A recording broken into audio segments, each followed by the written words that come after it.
Welcome to The Table, the podcast where we share real stories, struggles, and victories as we walk together in faith. You might notice that today's episode is a little different.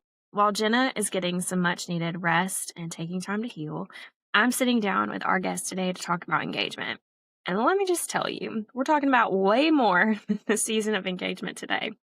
I hope no matter where you find yourself, that you'll be encouraged to grow in your relationship with the Lord through prayer, study, community, or any of the other topics that we cover today in this episode. So pull up a chair and join me as I chat with this week's guest, Emily Winkleman. Emily, Hey, welcome to the table. thank you for having me. I'm so excited. Yeah, so everyone that's watching and listening can very quickly tell that things are different on the podcast today. And the biggest difference is that you are here as a guest, but we are missing our beloved co-host. Jenna can't be with us today. And so you're kind of sitting in the co-host and guesty, sorry.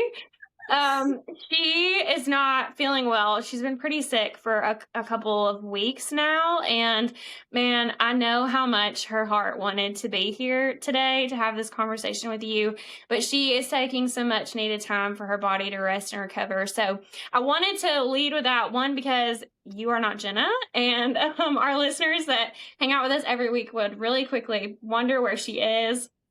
But I also want the people who are going to listen to our podcast, I want their prayers for her, and I know she does too. So with the community that we've built here, I feel like people really will lift her up in prayer and just pray for healing for her body and rest so that she can be back here sitting in the co-host seat again really, really soon.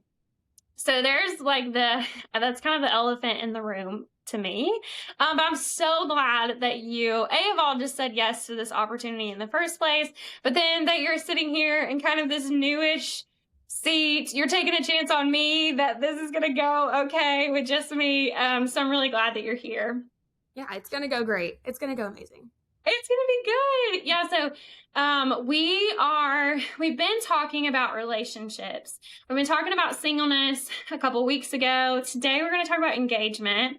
And we may or may not talk about marriage. I don't know. Who knows? Maybe we'll circle back to that later. But I'm really grateful. I thought about this when we had Mason on the podcast a couple weeks ago.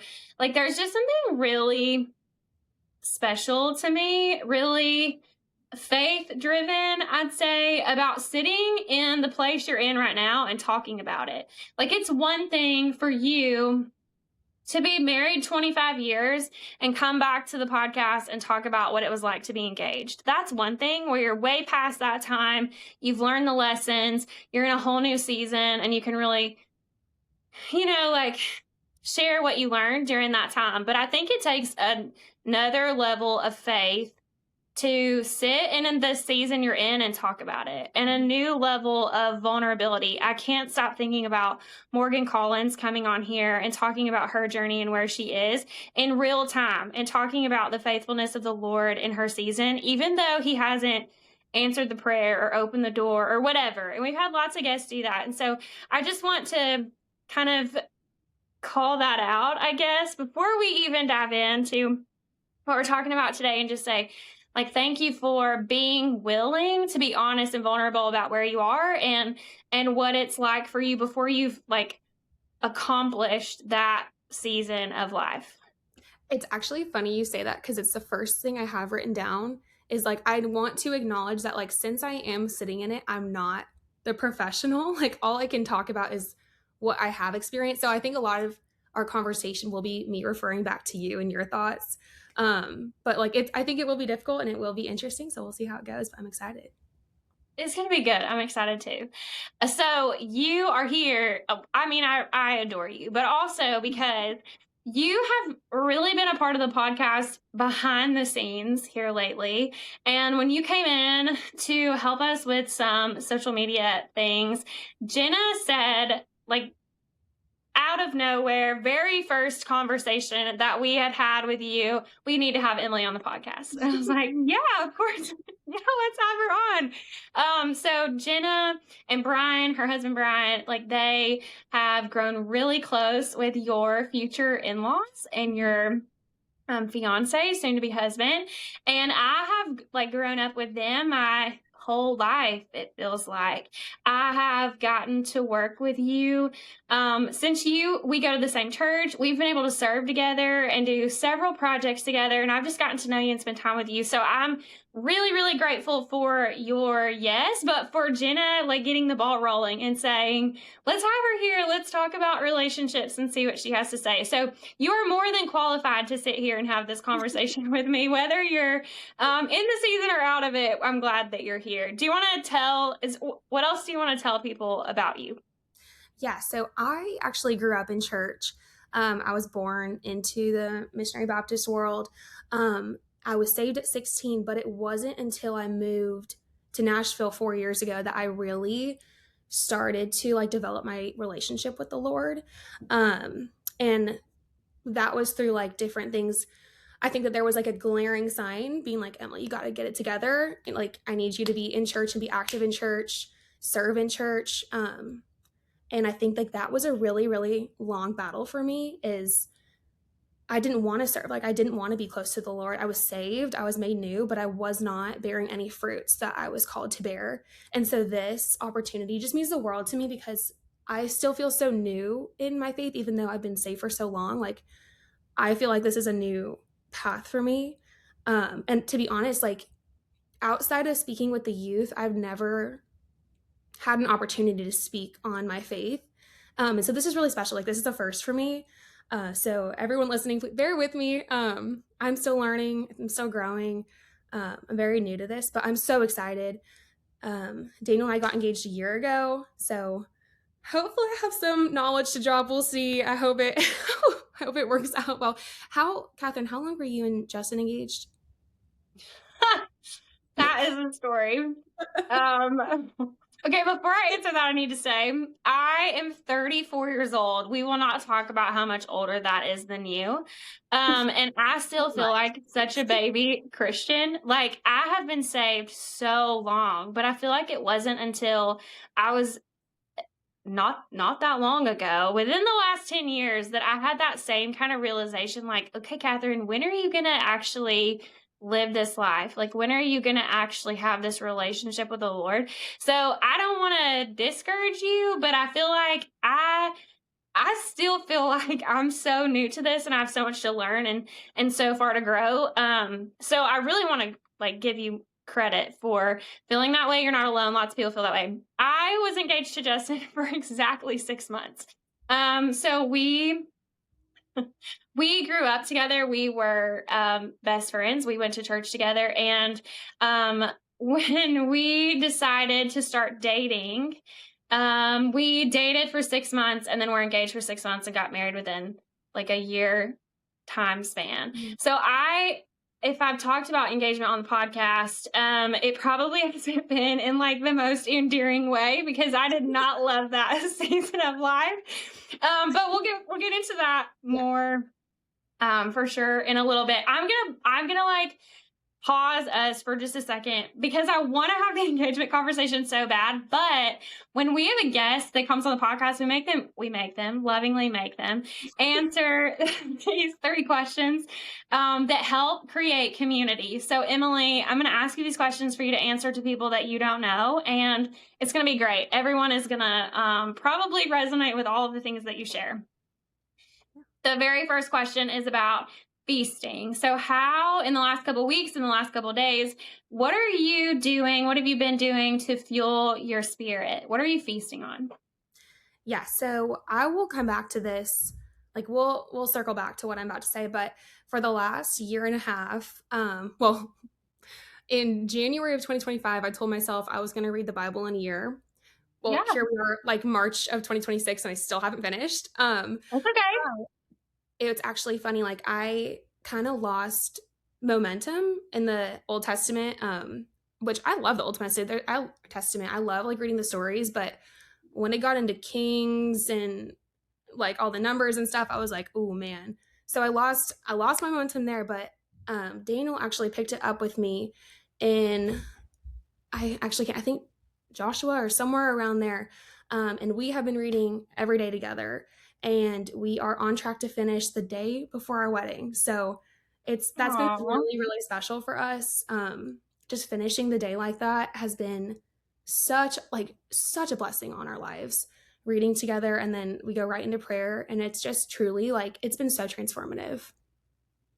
I think that's awesome. And you are not the only one who feels like you're just dredging through those books in the Old Testament. Like they're there on purpose. I know that, but they are hard to read. I can remember being so thankful to get into Matthew, like to Yeah. get through the Old Testament and to move into the Gospels was like the best thing. So I think that's great. And I want to hear more about that. And I know that we're going to talk about that a little bit more. But I'm just grateful for the example that you're setting, to do that together as a couple, and what a foundation that's going to set for you. My goodness. Okay. The next question is about fellowship. So where are you finding fellowship lately? Like, where is your community of believers? Where are you spending time with people who share your faith? Yeah, so I said it earlier, but I moved here 4 years ago, right after high school. And I went straight into college here, but now all my college friends have moved away. And so it's been really, really hard for me to establish community. Oh my gosh, this is another thing we'll come back to. Like, I will elaborate on this, I promise. But like my church community has just truly, like, it has just been life changing. I am just so grateful for our church. I truly like don't think I would be in the place spiritually I am without it. There's every single time I've been convicted to do something, someone has come up to me and like just asked me to do it. It's the craziest thing in the entire world. But all I'd say is I've been really making it an important point in my life in the last couple weeks and months to show up for my community. I was talking with my cousin recently, and she is so good at showing up. She's so good at it. Like, she shows up for every single person in her life, and she doesn't always receive it back. But I was just telling her, like, you showing up for me in this engagement season has made me realize that I want to be a better friend for my people. And I think, like, honestly, making that a point has been an amazing source of fellowship, is just showing up for my friends, doing like going out of my way to create something for them or help them with something. um it's, of course, like, it can be, I guess I should say, like, taxing. Like, I guess it can sometimes be It's hard. taxing, Yeah. but it's been more a blessing to me than the people that I've been helping. I truly believe that. And so that's where like my fellowship has come from, whether that be like working at church. Like, I've been hanging out with Justin a lot lately. We've been talking, and that's been like such a great friendship to cultivate. And like just little relationships like that, being able to work through while working at church or working with friends at church or like X, Y, and Z. That's just been so amazing in this season. And I'm hoping to continue that, but that's really where I've been fellowshipping. Man, I love that. That's such a good answer, because I think right now, like culturally, socially speaking, we're so busy. Like, I so incredibly busy, and it is hard. It's hard to find time of fellowship if you're not intentional doing it. And it makes me think about this reel that I've seen lately, and it's like talking about everyone wants a village, like in whatever season of life you're in. I think about motherhood. Like, everybody wants a village to help them raise their kids, but you got to be a villager to have a village. You got to like show up and support the people around you. And so I think that can be, man, that's a really good reminder that you share that with all of us today, that you have to be intentional and show up for those other people. And honestly, you're getting a blessing from it too. Like, that's what you said. Sometimes it's more of a blessing for you than it is the person you showed up for.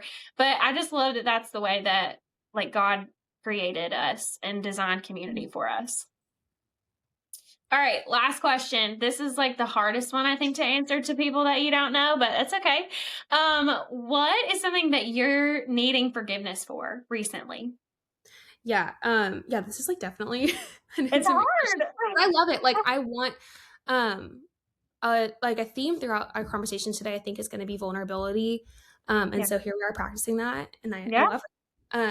So I've really been struggling lately, and I think a lot of girls in their engagement season, or honestly, wait, every person ever can say the same probably, is like I have been letting the enemy declare who I am so much more than the Lord lately. Like I have been listening to these lies more, probably more than I've ever listened to them in my whole life, whether that be through, like, I sing at our church, and lately, like, not to get like emotional, but like I have been so self-conscious of it. It's been so hard on myself, telling myself every time I sing, like, I can't do this anymore.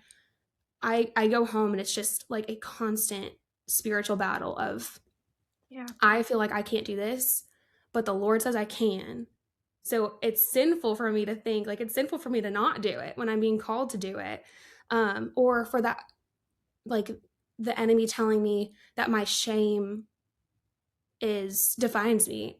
And that's Yeah. just not the case. Like, there have been so many things in the last couple weeks that I've never been a person to like think back on situations heavily. I've never really been an overthinker. Like, I'm honestly like probably a chronic underthinker, to be honest. But lately, like, I have been going back to conversations and just tiny little things and being like, oh my gosh, oh my gosh. Like, there have been times I've been cooking and like stopped to just like cringe in my hands. Yeah. But it's just not that deep. Like, I have prayed for forgiveness, and I know like the promise of the Lord is that he will forgive. Like, I Yeah. have repented for it and like been honest for that repentance, and yet I still feel that anxiety and that like that shame, and that's just like that's so it's so harmful to my spiritual life to feel that way because I feel like God's not in it sometimes, and that's just not the case. Like, if I'm praying for repentance, I know he's giving it, but why do I not feel that way? And that's a really strange thought process. And I think I need to pray about that. I've been praying about that. I've been opening up to Daniel about that. I'm opening up to you about it because Yeah. it's been really, really difficult, going into like the biggest season of my whole Yeah. life is like the beginning of marriage. Like, and now that I'm thinking about it, like, we went through in my Sunday school class, the book called Dangerous Prayers. Have you read that book? Yes. So good. It's great. Shout It's out to amazing. Kayla Kane for making me read it. Yeah. We actually did that Bible study like on YouVersion like years ago, and then we Okay. brought it to the Sunday school in the last like year or so. And obviously with everything, like, there's discernment that has to happen there. But I remember earlier this year praying like, God, show me, search me, oh God, show, like, know my Yeah. heart today.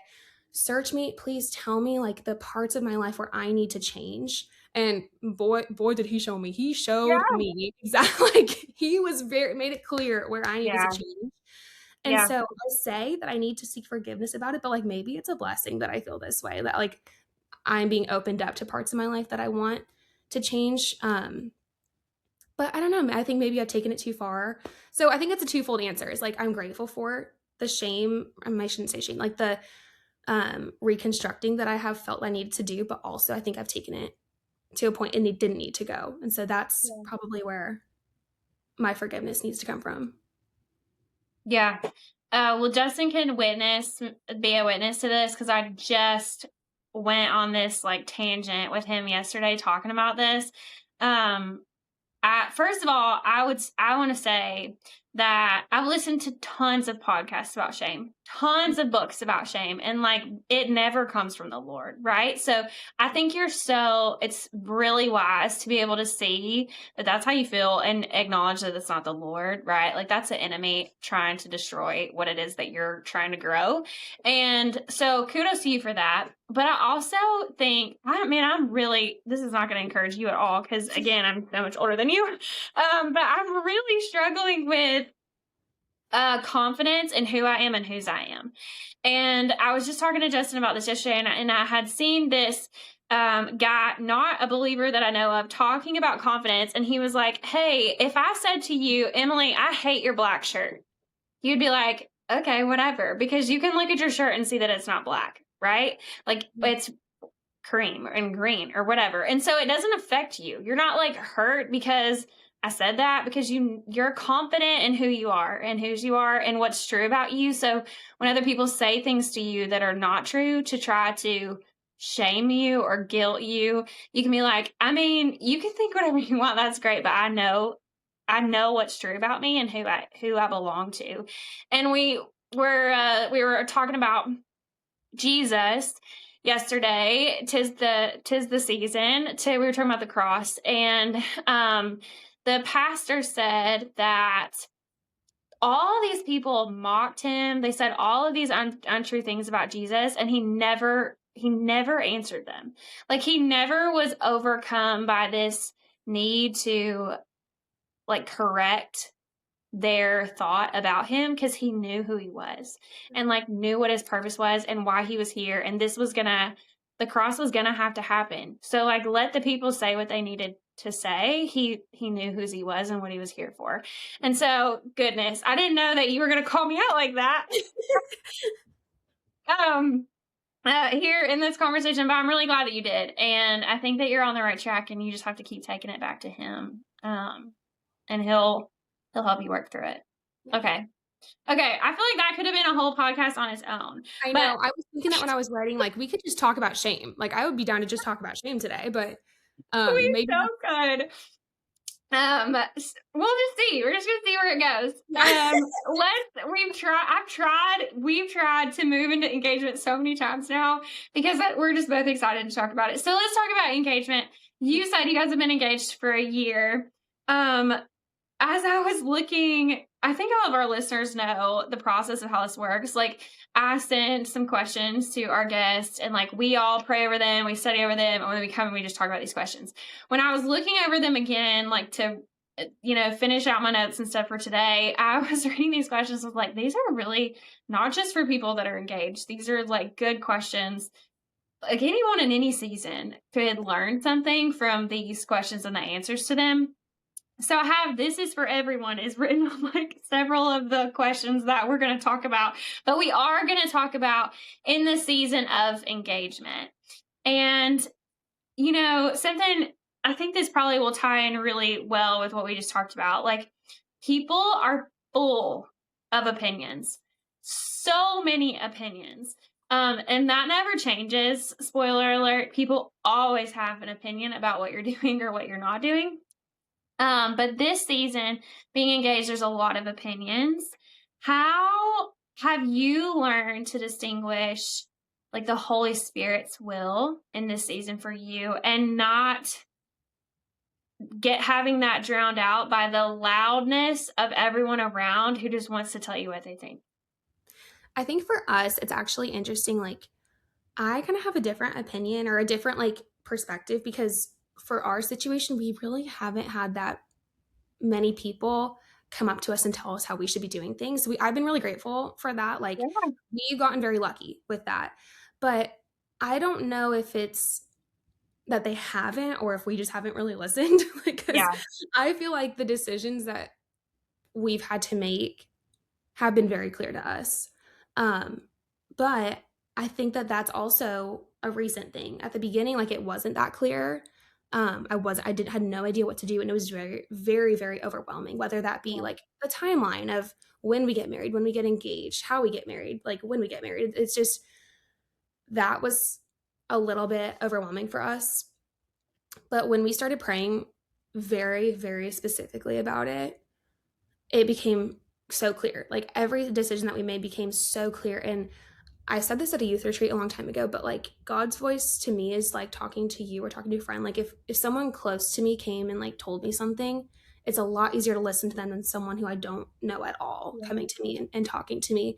Like, if someone I had never met was like, you should do this, I'd kind of be like, oh dude, whatever, like, Yeah. pass them off. But like, if you, Catherine, came to me and you're like, hey, I think this is really important, like, that would sit really heavy on my heart. And God's voice is the same. Like, the closer we are to him, the louder he is. Yeah. But that's also not always the case. Sometimes he's a whisper. So, I mean, this question's hard, because like, how you distinguish God's voice could just be a podcast topic in its Oh gosh, yes. How do you know? Like, how do you know Yeah. what's emotional? How do you know what's your feelings? How do you know what's God's voice? But like, an example of this is for us, and this is not me like shaming anybody for doing this, because I think it's an awesome thing, but the decision of, we are not having any bridesmaids or groomsmen, And I truly feel like that decision just came from the Holy Spirit. Like he put it on our hearts and there was no question about it. Like that's what Yeah. we're doing today is about the commitment we are making to each other and with him. And I want everybody to be a witness of it. Like I don't want to put anybody ahead of anybody else on our like the day of this that we're making this covenant. But like that's an example of I've gotten some opinions from that. Like I've gotten people kind of feeling they got slid or like we're gonna regret it one day. And I have been able to now. Not, at first, it kind of did strike a nerve. Like, oh man, like, am I gonna regret it? Yeah. But after I prayed about it, like, Lord, show me if this is what we're supposed to be doing. Make it clear to us that this is this small thing. It feels so small, but if it's important to me, I know it's important to Him. Yeah.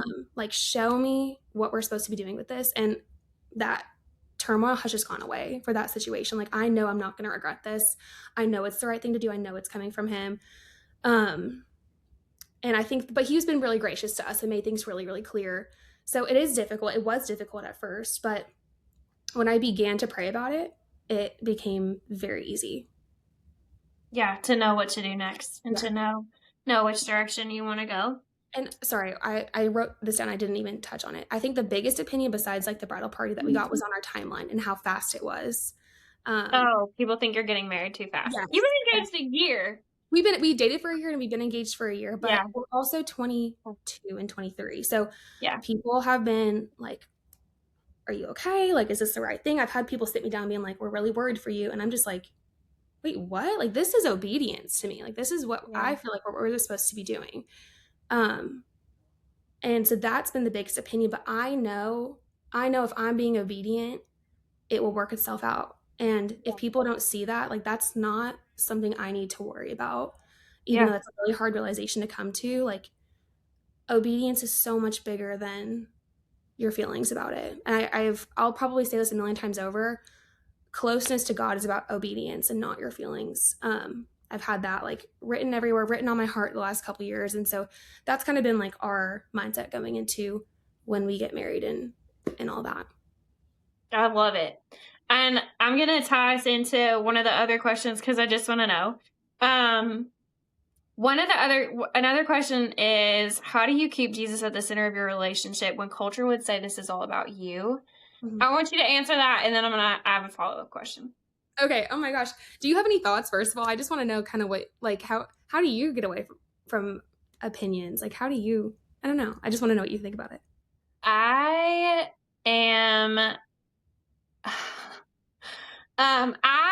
I'm learning how to get away from opinions because the truth is, like the honest truth, God knows this about me, so it doesn't matter if anybody else says, I guess, is that I'm a people pleaser.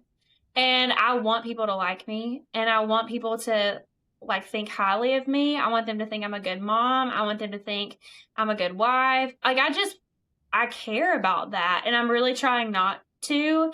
But Justin and I had a similar decision. Obviously not about a wedding because that was a while ago. So not a big deal in comparison to the things that you guys are making decisions for, but it was just something that when the opportunity first presented to us, I was immediately like, I will not do that. Sorry, not doing it. I don't care. Like if everybody else says this is a great idea, we're not doing it. We're committed to this other thing. So my answer is going to be no. And then we actually went to church and sat through a service, and we came back to the car right after, and we both turned to each other at the same moment, and we're like, we have to do this.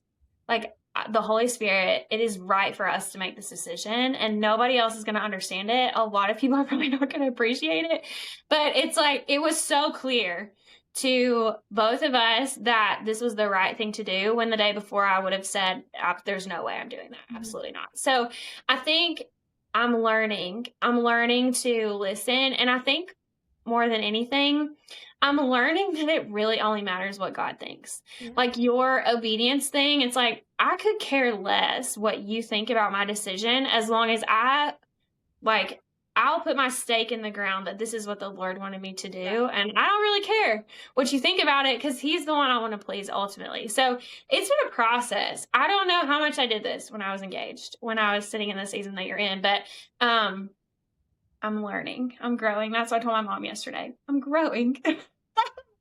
I'm making progress. So, I mean, talk to me about what does your relationship look like? How do you, and gosh, in this season where everyone's like, what do you want? You only get married once. It should be your dream. Like how do you stay focused on Jesus?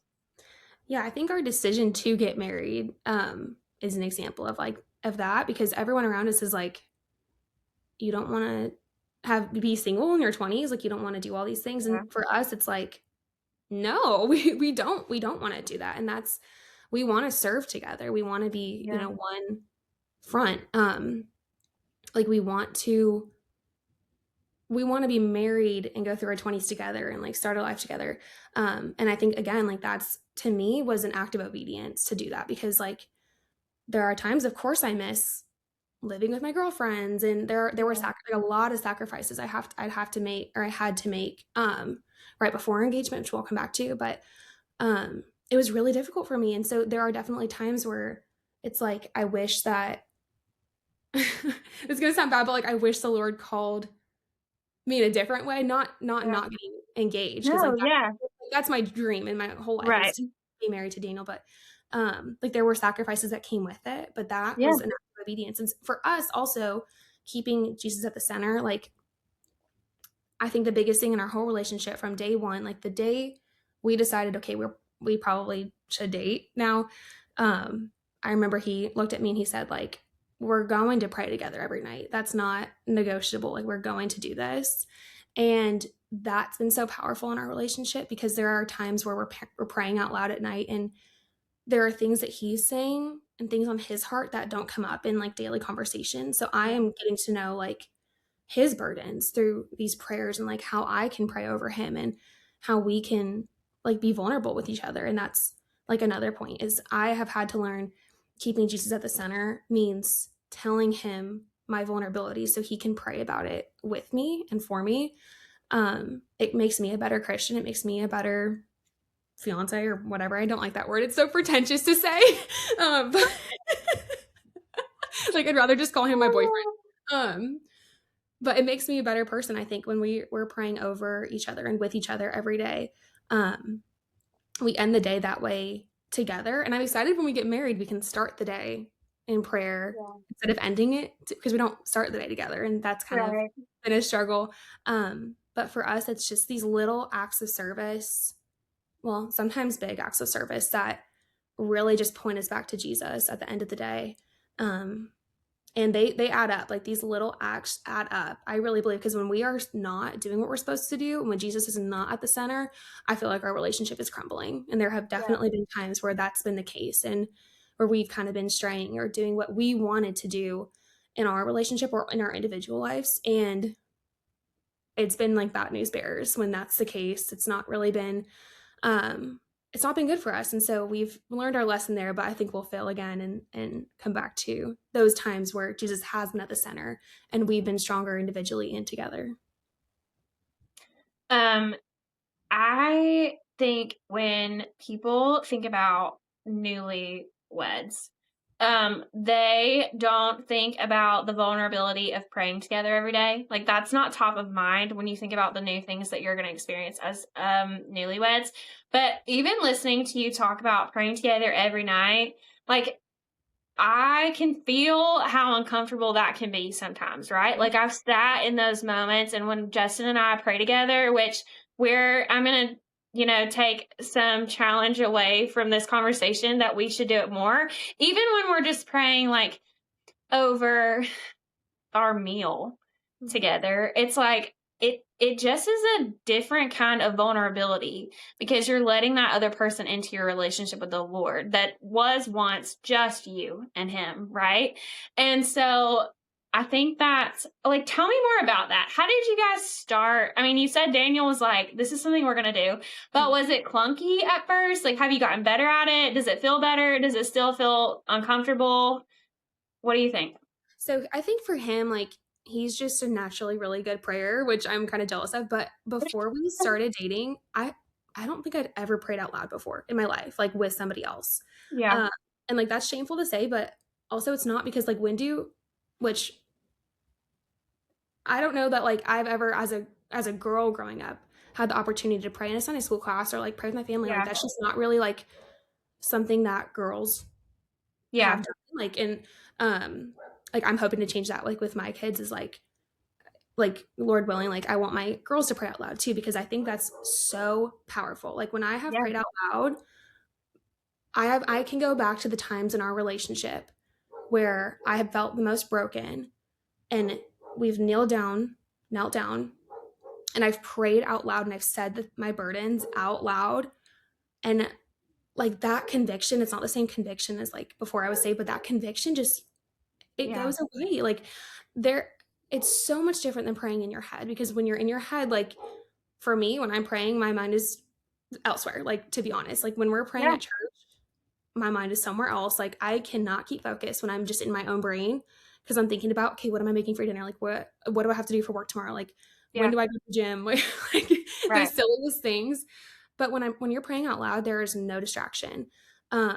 And so like for me, it was clunky at first. Like it was a little bit strange. It was extremely vulnerable. I was Yeah. never a vulnerable person before this like season. I actually really struggled with that is like being super closed off. I never asked for help. I never like I was extremely just like I had a box around me. Whether that be Yeah. from like past traumas or like whatever. Um it's not that I didn't trust Daniel. I just didn't trust that someone else could carry my burden with me. And that was really it's still hard. Like it's hard to this day to tell him what I need from him or what I want him to pray about me or what I'm struggling with. That is so difficult. And so when you ask like how was your prayer life at first, it's like, oh man. I think I didn't pray for like 3 months. I was like, no, you go ahead. Let me Yeah. just I Yeah. just waited for him to take care of it and I was like, all right, cool, let's go to bed. Yeah. um but now I've gotten a little bit more comfortable with it. Well, I've gotten a lot more comfortable with it. And it's been so powerful. It's been so powerful. Just telling like there's been times where I'm crying. He's like, all right, we're going to stop this. And I want you to go pray like right now and pray out loud. And I'm like, there have been times where I've been like, no, I don't. And that's I think it's a very normal thing to feel. And I didn't Yeah. feel that way at first is me saying like, no, or like not to be like so open. But if we've been like arguing about something and I'm like super upset about something or worked up and he's like, let's pray together. There have been times where I've just been like, no, like let's figure this out. And that's Yeah. it's something I've had to learn. Like it shouldn't be a vulnerable thing. It should just be a given. And but it is, and that's okay. But I have had to learn like prayer is so much more powerful than my feelings about it or Yeah. my feelings about vulnerability. Like I've had to work through that and it's been amazing in my life and our life together. That's so encouraging. It's funny. I just talked to Millie about this last night. I swear we talked before and we didn't. You're just like all the things that you're saying are things that I'm living through too. Yeah. There, shout out to Miss Katie.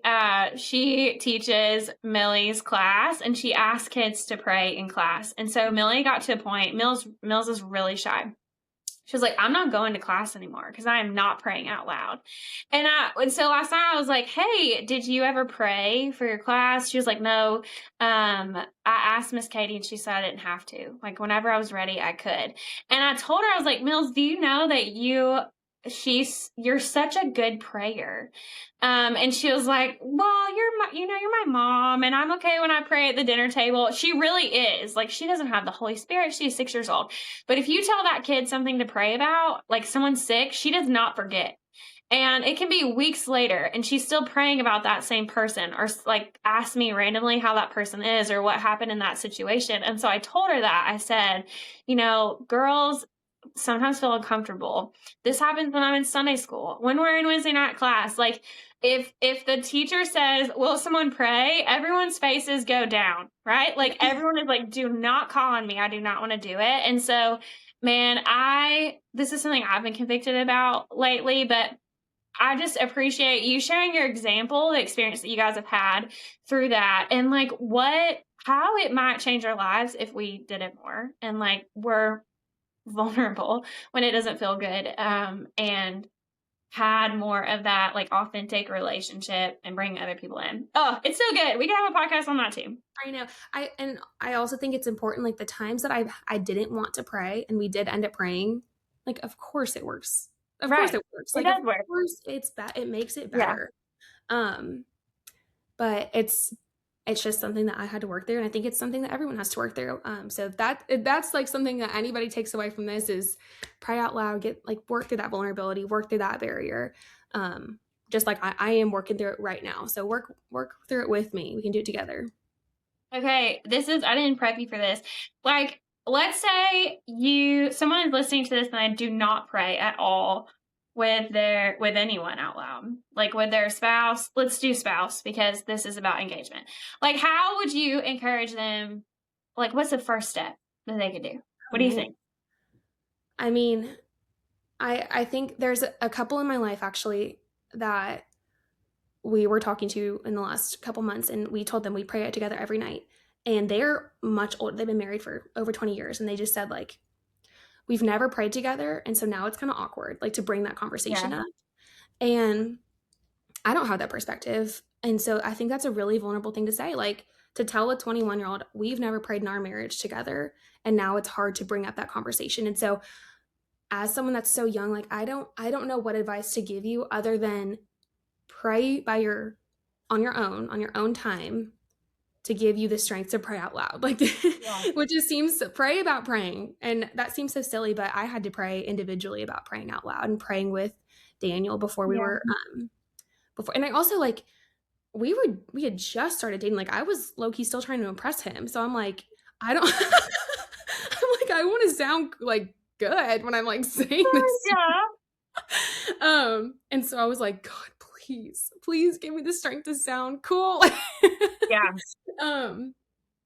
But I mean, I definitely prayed like, Lord, search my heart, like know me today, show me what I need to fix. And I think that was one of the first things in our relationship that he opened my eyes to is you've got a barrier with like how you express yourself. And you've got to break it down. And that only came through like praying individually. Do you have a different like outlook on that question? No, I was here just for your answer. I have a follow-up question or I want to clarify. So it sounds like what you're saying is every time that you have done it, like done the hard thing, been vulnerable, prayed the prayer, God has showed up. And so I would probably say to myself, to other people, like just try it once, like just see, right. Like just do it one time and see. And because he is faithful even when we're not. So he's going to show up and he'll, honor that. I got nothing else. Leaning on you to encourage us to pray more together as couples. Bad call. Yeah.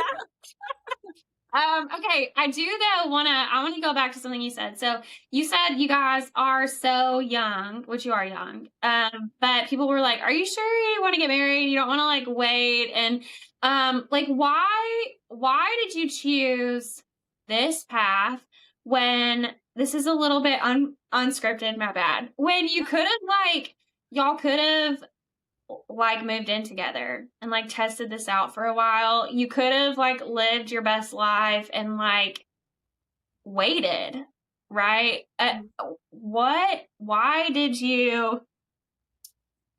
How do you handle the tension of being almost married with like staying set apart before the Lord? Why did you go this way? Why'd you go this path?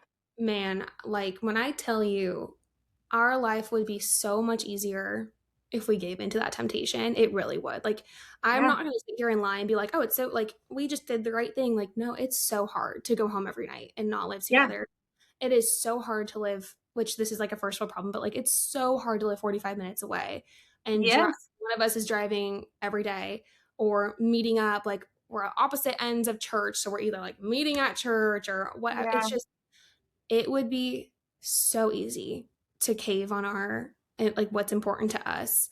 And honestly, like there have been so many times where I'm like, I mean, is it really a sin to live together? Is it really a sin Yeah. to like I'm trying to bargain with God. Like we'll Yeah. just get married after a couple months if we just live together. And for me, like I had to make a choice on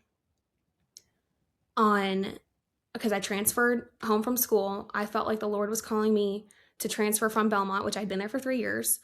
And I loved, like, oh man, I'm gonna get emotional talking about it. I loved Belmont. Like I loved the life that I lived. I was studying something that I loved and I still love. But I felt like the Lord was calling me to do something else. And there, like, if I could say anything of importance, it's like sometimes the path that the Lord wants you to do is just the hardest one possible. It is very, very difficult to do what you're called to do sometimes. And so for us, like, it's felt like a waiting period for me because I chose to transfer to an online school and then move home with my parents. And at that time, like, I was waiting for engagement. So I'm kind of Yeah. deciding, like, oh man, I'm making all these choices and I can't even get a Yeah. ring. That's like Yeah. that's silly mindset. Like I'm doing all these things for him and he can't even propose. And it's so silly, but like it would have been so much easier just to stay at Belmont and live downtown with my best friends and go out and party every night. Cause like that's the easy and fun thing to do. Like that's the Yeah. cool thing to do. And I would be lying if I said, oh, it's just, it's so easy. We've loved it so Yeah. much. It's been so hard. And so I'll say it again, like closeness to God is about obedience and not your feelings. And that is the biggest lesson that I've had to learn. It feels sometimes like I don't really have a whole lot of meaning. Like I'm just kind of like living my own life, going through the day on my own. Like I feel like I'm living such a selfish life right now when I could be like living with somebody else and like serving the Lord with somebody else and like doing all these things with him. And so like this question's hard for me because like we struggle with this now. Like Yeah. it is so hard to wait. But I will say that I believe and I trust that we'll be blessed from it. Yeah. Like we're not on the other side of this yet, but we will be in 32 days, guys. Counting. Or I'm like counting down the seconds and minutes, seriously. Yes. But when we're on the other side, I just trust that we'll look back and say like, God, thank you for blessing this situation. Yeah. Like I listened to your podcast, like the spring break refresh, or I don't remember what you called it, breather. And you just said like, there are times when you want to speed through a season of waiting. And that cannot be more true. Like I know that I believe in my heart that the Lord has taught us so much in the season of waiting. Yeah. But there are just times where I'm like, man, a year is way too long. And I know for like you, it was 6 months, and I'm sure that still felt too long. I know for Jenna, it was like 2 months, and I'm sure that felt too long. And because we're just ready. I feel like if you're engaged, you're going to get married to this person. So like, what's the wait? And that's how I felt, is like, why do we have to wait? Even though I know the question is like, why did you not wait? Like we kind of felt like, why are we waiting? Like what's the point? And so I don't know, like I think it would have been easier to wait and live together and do everything that like a married couple would. But I remember, and this is more for like a dating or single person, not really for an engaged person. It's not really. We'll have it. Share it. I remember somebody telling me, if you are acting as if you're married when you're dating, your breakup will feel like a divorce. And that hit hard. Like, obviously I thought that I knew I was going to marry Daniel the minute we started dating. But like, if something were to happen and if we ended up breaking up and we lived together and we were doing everything a married couple would do, like that's just not what we're called to do. And I think it would hurt a lot worse. There have been times in my life where I haven't been living the way I was supposed to be living. And when that situation ended, it probably hurt a lot worse than if I was doing what I was supposed to be doing. But now I think like we haven't been perfect, but it's easy to say like, oh, I'll just spend the night with this one night, or I'll go home tomorrow. Like I'm not going to lie and say we haven't done that, because it's easier to do that when it's like, oh, I'll be here tomorrow morning. Why don't I just spend the night? But it's convicted us. Like, it's been those days where we haven't lived the way we're supposed to are the worst days of our relationship. I believe it 100%. Like, if I had spent the night one night, the next day we're just fighting all day. And I believe that's true in everything. Like, when we're not serving the Lord, we're not keeping him at the center, our relationship is a mess. I think that was a great answer. I appreciate your honesty. I appreciate you not sitting there and being like, it's been so easy. We've loved it so much. It's been our favorite time. And we just, when we get married, we'll get married, but it's been so great, because it's not. And I remember feeling that way too. I remember being like, I know I'm going to marry him. Like, this is not, I'm marrying Justin. We're committed, whatever. Like, this is silly. But I do think there's a quote, I don't know who says it. If I could Google and talk at the same time, I would have done that. But I can't. And so there's this quote about obedience, and like, having a relationship with the Lord is a long obedience in the same direction. And I think you're sharing what that has looked like in your life. Like, sure, you could go off. You could y'all could move in tomorrow and you could live the next 32 days together. And like, that might make some things easier, but at what cost? Like, at the cost of your obedience to what the Lord has called you to. And like, that's really worth more than anything, right? Is knowing that you're in good standing with him. And I think so often we want to choose the thing that's easiest for us and like what makes our life most comfortable. That's what I like. I like to be comfortable. I like for things to be smooth sailing, and hardly ever does it work that way, because you don't grow in those seasons. And so I just appreciate you sharing. I think I was annoyed. The waiting was really hard when I was engaged. Side note, because Justin Collier, when he's under stress, he is less than fun to be around. And so he was so stressed. But it was so hard, and I didn't want to wait. And I remember we didn't do it perfectly. And I remember one day I had stayed at our apartment, which I paid for, right? Not living there, but I paid for. I had stayed, and my dad, he came to me and he was like, hey, what are you telling people about your relationship with Justin right now? And I was like, Dad, I'm getting married in 3 weeks, or, whatever. I don't care what people think. He was like, but what example are you setting to those around you who don't know that? Like, they don't know the ins and outs, and they don't know what happened, or they don't know the situation. It just looks like you are like choosing to do the easier thing, and you're not following the Lord. And so I don't know if you and Daniel know this or not, but like, y'all are setting an example, and there are people that are watching the way that you're walking through this season. And I mean, gosh, 32 days feels really fast to me, but I'm not the one that's getting married. So hang in there, because it'll go by fast. It'll be worth it. And like, I hate to tell you this, but there's going to be one thing after another that you're waiting for after this, that this waiting is practice for. I remember feeling that way about getting a house and about having a baby and all those things that don't just, happen really quickly. They're hard waiting things, and this is just like a season to grow. It's hard. But I appreciate you being honest and not sitting here saying, it's been like sunshine and rainbows. It's hard. It's way difficult. And I feel for every engaged girl listening to this, like, I get it, girl. Like, you're not alone. Everyone feels this way. You're not crazy. Yeah. Yes, for sure. Okay. I'm trying to wrap up, because this is going to be forever long. I'm sorry. I just can't help but ask you more questions. All right. One of the questions I ask you, you've talked about this a little bit. How are you stewarding your spiritual life during this season, so that you don't enter your marriage spiritually drained and spiritually depleted? Yeah, I mean, I kind of already touched on it, but there's more I want to say. Yeah, same. So for me, like, moving here and then my friends moving away, like, I have felt very, very lonely. And during this season of engagement, like, it's been obviously, like, I have my best friends from church, and like Daniel has his friends, and like they're getting married, so like their girlfriends are becoming my girlfriends. But like, it's been very difficult to feel like I don't have my own group of friends and my own group of like believers that I surround myself with. And so throughout our engagement, like I believe on top of reading my Bible and like serving, whether that be like singing or like doing PBS with you or like all these different avenues of service, like the one area I've been lacking the most is I have got to establish a community so that when I enter marriage, like I'm not just surrounding myself with Daniel. And obviously, Yep. like that's a blessing. Like I love him. I Right. want to be around him all the time.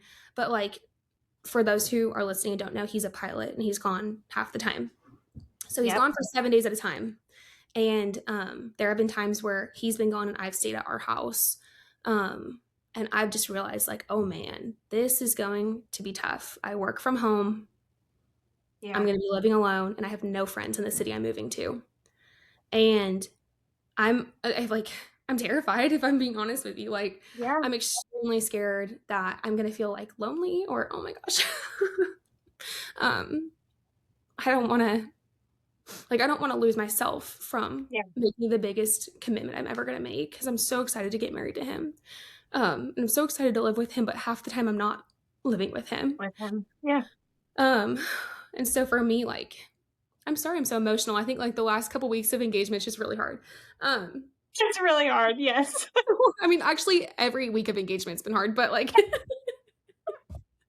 yeah. Oh my gosh, like the last month is just really getting to me. But like just making sure I have people I can turn to around me that will point me back to Jesus. Yeah.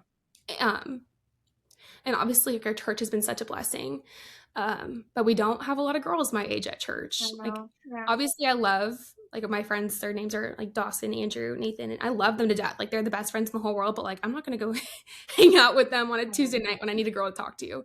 Right. Yeah. And so finding those people and finding people that like filled me spiritually. And I think that's where like my resolution of like, I'm going to show up for people has come from. It's just like, it's selfish. Like it's completely selfish for me to say like, I'm going to show up for them so that I can have a community. But like, that's just, I think that's just like what the you way. gotta do. That's what you gotta do. Like you gotta do what you gotta do. And I've been searching for that. And I love my job. I'm so grateful for my job. It's such a blessing to me, but it's not like a full-time situation. I kind of work when like my boss works. And so I've been searching for ways to serve in my community and ways to just get involved, like helping out with the socials for To the Table has been such a blessing. And finding little things to do that fill me spiritually, even if it's not necessarily like spiritual service and in church, like you can find fulfillment in things outside of church if you have your heart posture in the right way. And I've just been trying so hard to grow in that way so that, you know, when we live together, I don't feel like I never want to resent his job. I love him doing what he wants to do. And I love the schedule. Like I love him. I don't like him being gone. Let me put it that way. But like, it is nice to like have my own routine and stuff to do. Like I've never minded it. But it will be different when I'm living alone, pretty isolated from my family in a place that I didn't grow up. Like it is a little bit isolating. And so that isn't necessarily like tending to my spiritual life, but it is like in a way. Yeah, it is. Yeah. It really is. And so that's kind of what I've been focusing on. That's so hard. Like, I just want to acknowledge how hard it is to find that because I was much further past marriage before I was like, I got to have a community that will love me and support me and live life with me.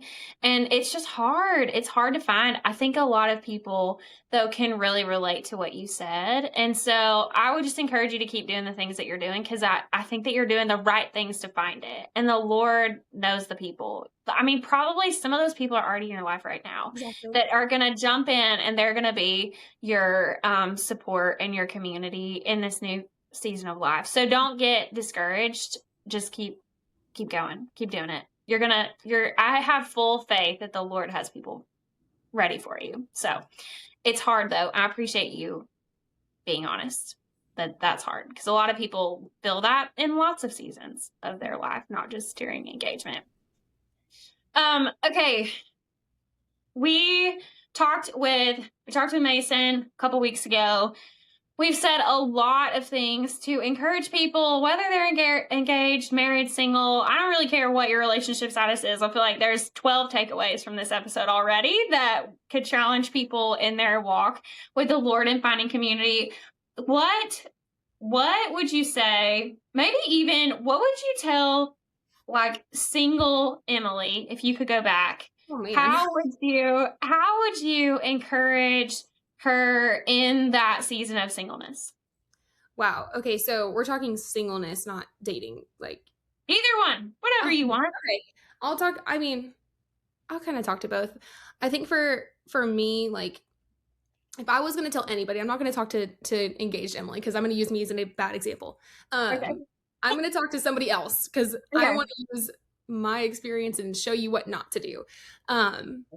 So if I were talking to somebody who's dating and waiting for engagement, first of all, I want to tell you, because I've been talking with my friends who are either waiting for engagement or just engaged, like that is one of the times, I shouldn't say one of the times, like there are so many times in your life, but it's an example of a time in your life where you have no control or you have little control over the situation. Yeah. And first, if you're anything like me and you struggle with control, it's extremely difficult. And so you're not crazy for feeling that way. Like of course it's a blessing. Of course it's the most exciting thing, but it's okay to feel a little bit out of control because it is like, if I want to say like also be better than me because I kind of sat in that misery and I kind of like made myself a victim of the situation. And I think it took away the joy, honestly, of engagement because at the time I was making a lot of huge decisions, changing my career, changing my school, where I was living, like all of these decisions I was making. And I think almost every girl who's engaged is making similar decisions. Where do you go next? And also like, how do you make a choice for a life with a person you're not even sure you're going to have a life with? Like you're not positive. Committed to. Yeah. Mm-hmm. You're not committed to this person. You have no tie to this person. And so how do you make a decision with them in mind, but also not? Because like everyone around me was telling me like, you got to do what's best for you because what if this doesn't work out? And I'm sitting here like, I know it's going to work out. Yeah. I know that, but also like, wait, what if it doesn't? Because there's no ring on my finger. Like there's no ring. Right. So a couple months before we got engaged, he bought a house. And this is going to sound crazy, but like that was so difficult for me. I'm so grateful for it now. Like I'm overly, overly grateful for it. And I was at the time, but the way that I was expressing that and the way it was manifesting was like, so you're telling me because he wanted me to like decorate it and make it my own. And I'm like, there's no way you're going to have me get a house together that I might not even live in. Like that's torture. Right. Yeah. That's hard. And so he's also like, well, you can move all of your stuff, like not like but like personal stuff, but like I bought furniture throughout college. He's like, move it here when you move home. And I'm like, wait, but how long am I going to move home? How long is my furniture going to be here without me being here? Like there's so many unknowns. So and granted, at the time that this was all going down, I had like very serious health problems going on. I'm better now, thank the Lord. But like, I was on a medicine that made me extremely sick and I was just miserable. Like I truly was just miserable. And so I would say to a girl that's in this waiting period, waiting for engagement, there are going to be times where there's so many unknowns. Yeah. But if you give it to God, like I did not give it to God. I tried to control it and it made it harder, but give it to God, read what he says about it, like read about waiting, seek him in all of these decisions, because I should have known it at the time, but like if God was putting it on my heart to do these things, it was going to work out.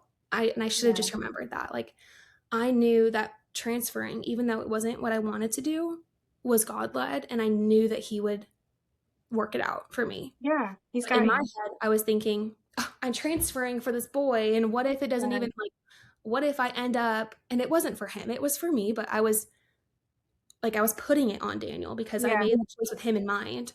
Yeah. But like Proverbs 16:3 says, commit your works to the Lord and he will establish your way. And I think it's so important for a girl that's in a waiting period or in a period where things are out of control is commit everything you do to him and he will work it out.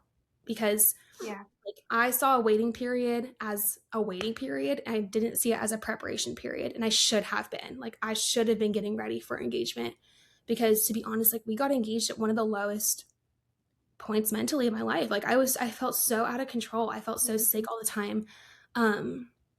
Like at the time, like they were telling me I had cancer. And so I was like, oh my gosh, like what's going on here, guys? Like I'm miserable. And so it took that joy out of me. And I prayed that the situation's different for any girl that's waiting to get engaged, but it might not be. Like it probably isn't. It might be really hard. Yeah. It might be really difficult. And I know like I've talked about how hard everything is. It's also been a blessing. Like don't get me wrong. Like I feel where we're at now, I'm really grateful for. Like I feel so much better than I did at the beginning of our engagement and right before. That was a very, very, very tough time. It's actually a fraction as tough as it was. Yeah.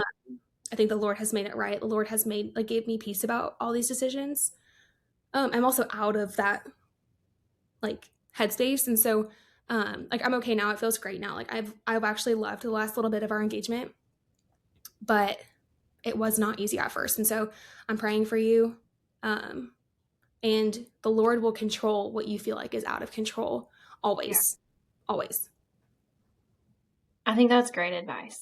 Like, I don't know. I have literally nothing I could add to that. I don't know how you could follow. What's in your notes? I know you have notes. What's in your notes? What did we not talk about engagement that you want to talk about? Man, let me see.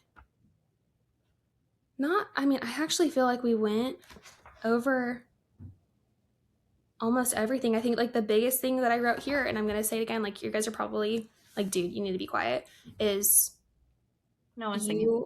You will feel better about yourself. You'll feel better about your life when you're serving the Lord and doing what you're supposed to do. And I have failed at that so many times in my life.